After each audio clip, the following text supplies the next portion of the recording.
आमर जो मोदी ग्यारंटी सुभद्रा योजना राज्य बीजेपी तरफ कराई से बाबद आप मतामत रखु ना ओडिशा प्रदेश भारतीय जनता पार्टी जो मैनिफेस्टो कर मुख्य तीन टा आमर रही मैनिफेस्टो गोटे हूँ सुभद्रा योजना प्रत्येक महिला को 50,000 टंकार भाउचर द्वितीय मुख्यटी हूँ आपंकर भत्ता प्रत्येक वयस्क 60 वर्ष ऊर्ध्व पुरुष महिला को 3,000 लेखाएं भत्ता मासकू एवं तृतीय हूँ आपणकर कृषक मान लगी जे धानर एमएसपी जोटा सेटा 3100 टंका करने लगी प्रदेश बीजेपी निष्पत्ति नहीं तीन टा स्कीम ता बढ़िया लोक मानकर आदरण होती आज आम जो मंदिर में एकाठी होचु आमर मुख्यतः आज हूँ जो सुभद्रा योजना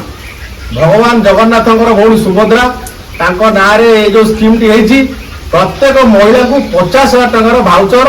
भारतीय जनता पार्टी सरकार ओडिशा प्रदेश रे प्रदान करिवो एवं से माने यही भाउचर टी 2 वर्ष भितर खर्च करें 50,000 टंकार जेकोसी घर आवश्यक सामग्री बा घर करणा सामग्री किनी पारे भाउचर टी व्यवहार करें।